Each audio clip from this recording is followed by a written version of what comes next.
আসসালামু আলাইকুম দর্শক, ওয়েলকাম জানাচ্ছি পারুল ফুড কিচেনে আরেকটা নতুন রেসিপি দেখার জন্য। আজকে আমি শেয়ার করতে চলেছি চিকেন বিরিয়ানি রেসিপি। মজাদার রেসিপি অল্প সময়ে ঘরে থাকা উপকরণ দিয়ে সুন্দরভাবে তৈরি করা যায় এই মজাদার রেসিপি। চলেন তাহলে এই চিকেন বিরিয়ানি আমি কিভাবে তৈরি করেছি তার প্রস্তুত প্রণালী দেখে আসি। চিকেন বিরিয়ানি কিন্তু আমরা সবাই বানাতে পারি, তবে আজকে নতুনদের জন্য আমি এই রেসিপি শেয়ার করতে চলেছি।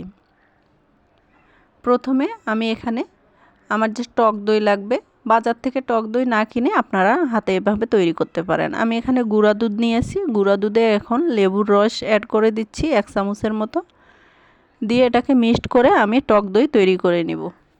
সব সময় হাতের কাছে কিন্তু টক দই পাওয়া যায় না, তো এভাবে আপনারা তৈরি করে নিতে পারেন, খুব সহজে হয়ে যাবে। তো টক দই তৈরি করা আমার শেষ, এখন অন্য প্রসেসে চলে যাব। আমি যা আগে থেকে মুরগির মাংস কেটে বেছে পরিষ্কার করে নিয়েছি, আমি কিন্তু এখানে লেগ পিস নিয়েছি। আপনারা যদি চান তাহলে বুকের মাংসও নিতে পারেন বা ছোট ছোট কাট করেও নিতে পারেন। আমি এভাবে কেটে নিয়েছি, সুন্দরভাবে পরিষ্কার করে নিয়েছি, দেখতেই পাচ্ছেন। আমি যে টক দই তৈরি করে রেখেছিলাম সে টক দইটা পুরোটা এখানে দিয়ে নিলাম। নেওয়ার পর এখানে আমি অ্যাড করে দিচ্ছি লেবুর রস, 1 ফালি লেবুর রস অ্যাড করে দিলাম। তারপরে এখানে স্বাদ মতো লবণ অ্যাড করে দিব, দিয়ে এটাকে ম্যারিনেট করে নিব। নেওয়ার পর এটাকে রেখে দিব রেস্টে আধা ঘন্টার জন্য।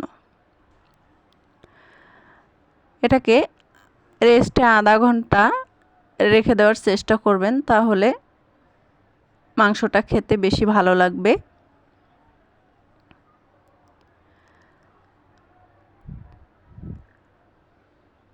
আমি সুন্দরভাবে সব কিছু মিক্সড করে নিচ্ছি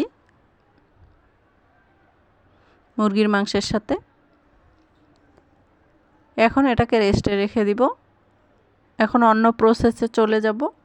আমি এখানে চিনি গুঁড়া চাল নিয়েছি বিরিয়ানি তৈরি করার জন্য। আপনারা চাইলে এখানে যে কোনো চাল অ্যাড করতে পারেন বা বাসমতি চাল অ্যাড করতে পারেন। আমি এখন চালটাকে সুন্দরভাবে পরিষ্কার করে নিব। সুন্দরভাবে কয়েকবার ধুয়ে পরিষ্কার করে নিয়ে এটাকে আমি পানিতে ভিজিয়ে রাখবো আধা ঘন্টার জন্য। সুন্দরভাবে পরিষ্কার করে নেওয়ার পর আমি পানি দিয়ে ওটাকে রেখে দিয়েছি চালটাকে। এখন আমি পরিমাণ মতো তেল দিয়ে নিলাম কড়াইতে, পেঁয়াজ কুচানো অ্যাড করলাম 1 কাপের মতো।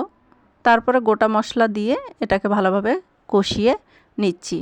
হালকা বাদামি হয়ে আসলে এটাতে আমি দিয়ে নিব পানি অল্প পরিমাণ, যাতে পেঁয়াজটা পুড়ে না যায়। এখানে আমি গোটা মশলার মধ্যে দিয়েছি ছোটো এলাচ, বড় এলাচ, ডালচিনি আর লং। ভালোভাবে নেড়ে চেড়ে নিচ্ছি। নেওয়ার পর একে একে এখানে আমি মশলা অ্যাড করে দিব। এখানে দিলাম 1 চামচ আদা বাটা, 1 চামচ রসুন বাটা। তারপরে এখানে আমি হাফ চামচের মতো লাল মরিচের গুঁড়া অ্যাড করে দিলাম, স্বাদ মতো লবণ অ্যাড করে দিলাম। লবণটা কিন্তু অ্যাড করতে হবে অল্প করে, কারণ আমি চিকেন ম্যারিনেট করার সময় কিন্তু লবণ দিয়েছিলাম, সেটা মাথায় রেখে এখানে লবণ অল্প পরিমাণে অ্যাড করতে হবে। মশলাটাকে ভালোভাবে কষিয়ে নিচ্ছি। মশলাটা ভালোভাবে কষিয়ে নিব, তাহলে কিন্তু বিরিয়ানিটা খেতে বিরিয়ানির মাংসটা খেতে বেশি মজার হবে। আমি এখানে রাঁধুনি বিরিয়ানির মশলা অ্যাড করে দিলাম 1 প্যাকেট। এখন সব কিছু উপকরণ সুন্দরভাবে মিক্সড করে নিচ্ছি। এখানে বিরিয়ানির মশলা অ্যাড করলে অন্য কোনো মশলার প্রয়োজন হয় না, তবে আমি এখানে গরম মশলা হাফ চামচের মতো অ্যাড করে দেব। গরম মশলার গুঁড়াটা হাফ চামচ এখানে আমি অ্যাড করে দিব। আপনারা চাইলে এটাকে স্কিপ করতে পারেন। মশলাটা এ পর্যায়ে এসে ভালোভাবে আমি কষিয়ে নিচ্ছি, দেখতে পাচ্ছেন। মশলাটা থেকে যখন তেল ভেসে উঠবে তখন কিন্তু আমার মশলাটা কষানো শেষ হবে।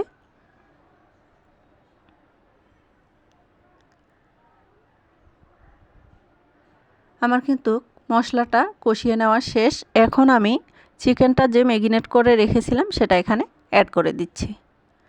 চিকেনটা অ্যাড করে দেওয়ার পর এখন উল্টিয়ে পাল্টিয়ে সুন্দরভাবে মশলার সাথে কষিয়ে নেব।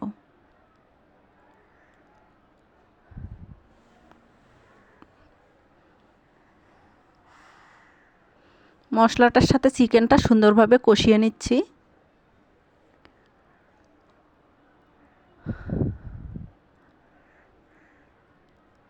বেশ কিছুক্ষণ এভাবে কষিয়ে কষিয়ে ভেজে নিব মাংসটাকে, যাতে মাংসর যে আলাদা একটা গন্ধ আছে সে গন্ধটা চলে যায়। চেষ্টা করবেন এ পর্যায়ে এসে একটু মাংসটাকে ভালোভাবে কষিয়ে নেওয়ার। এভাবে বেশ কিছুক্ষণ কষিয়ে নিয়েছি। দেখেন, এখন আমি এখানে তরল দুধ অ্যাড করে দিলাম 1.5 কাপের মতো। এখন নেড়ে চেড়ে মিক্সড করে নিচ্ছি। মিক্সড করে নেওয়ার পর আমি ঢাকনা দিয়ে এটাকে 5 মিনিটের মতো কুক করে নিব। আপনারা আমার চ্যানেলে নতুন হয়ে থাকলে আমার চ্যানেলটিকে সাবস্ক্রাইব করে আমার চ্যানেলের পাশেই থাকতে পারেন, লাইক কমেন্ট শেয়ার করতে পারেন। আর যারা ফেসবুক থেকে দেখতেছেন তারা ফলো দিবেন, লাইক কমেন্ট শেয়ার করবেন। এখন আমি এটাকে ঢাকনা দিয়ে 5 থেকে 6 মিনিটের মতো কুক করে নিলেই কিন্তু আমার মাংসটা সিদ্ধ হয়ে যাবে। দেখেন, মাংসটার পানি কমিয়ে আসছে। এভাবে একটু কষিয়ে নিচ্ছি, আর একটু কষিয়ে কষিয়ে নিব বেশ কিছুক্ষণ কষিয়ে কষিয়ে নিলে কিন্তু আমার মাংসটা রান্না হয়ে যাবে।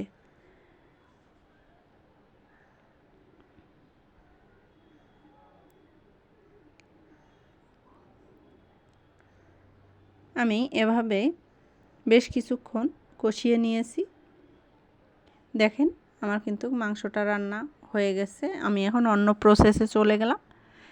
আর একটা ফ্রাই প্যান বসিয়ে দিয়েছি, এখানে পরিমাণ মতো তেল দিয়ে নিলাম। আর আমি যে পানি ঝরিয়ে রেখেছিলাম চালটার, সেটা এখন এখানে ঢেলে দিলাম। পানিটা ঝরিয়ে রাখার চেষ্টা করবেন, পানি থাকলে কিন্তু এই বিরিয়ানিটা রান্না করার সময় একটু অসুবিধাই হবে। এজন্য একটু ভালোভাবে ভেজে নিচ্ছি। আপনারা এ পর্যায়ে এসে এই চালটা যত ভালো ভেজে নিতে পারবেন তত কিন্তু পারফেক্ট হবে আপনার বিরিয়ানিটা।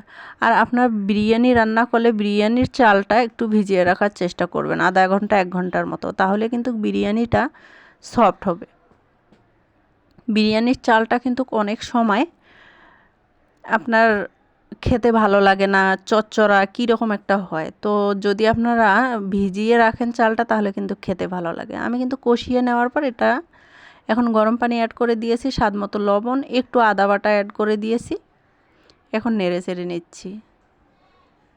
আমি কিন্তু এখানে চিনি গুঁড়ার চাল অ্যাড করে দিয়েছি 700 গ্রামের মতো।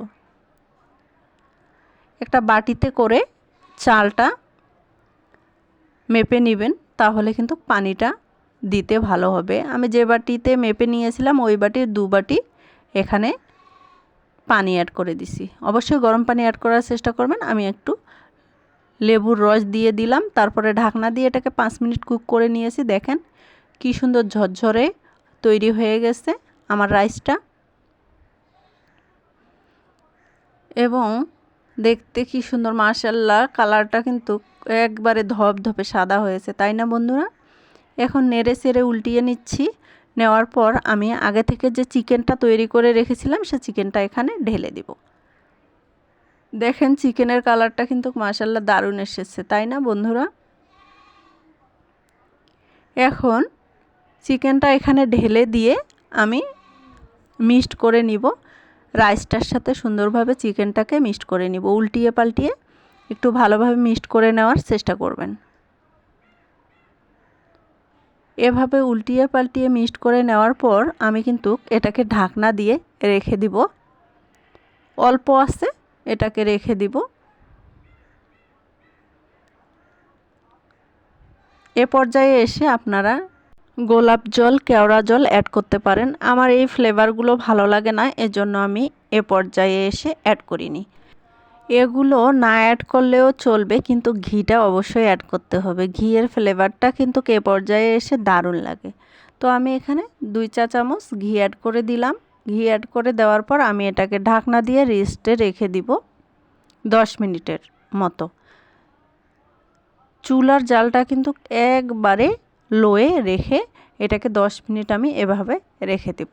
10 মিনিট পর ফিরে আসতেছি। দেখেন এখন আপনাদের দেখাচ্ছি আমি, দেখেন উল্টিয়ে পাল্টিয়ে নিচ্ছি।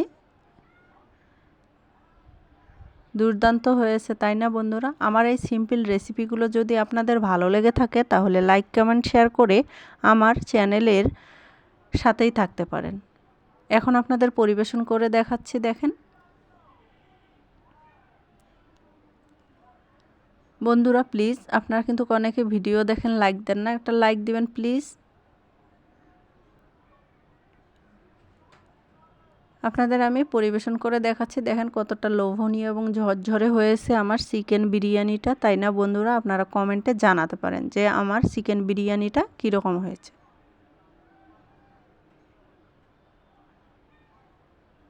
দুর্দান্ত লাগে, বাচ্চারা তো খুবই পছন্দ করে, আর পরিবারের সকলেই পছন্দ করবে। এভাবে তৈরি করে দিবেন, দারুণ লাগবে খেতে। দেখেন আপনাদের পরিবেশন করে দেখালাম কতটা দুর্দান্ত লাগতেছে।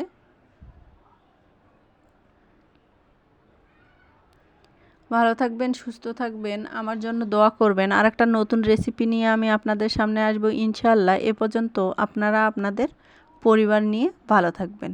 আল্লাহ হাফেজ।